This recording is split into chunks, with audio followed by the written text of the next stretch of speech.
Hi guys, kain tayo ng turon na meron siyang langka.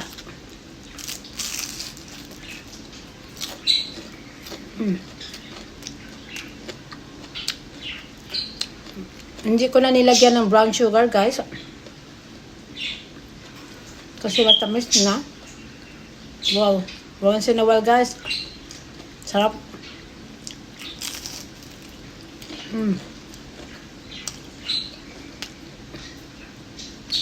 I cook it in the low heat. Sarap.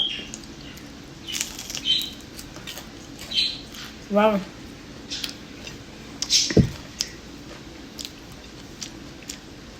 Sarap.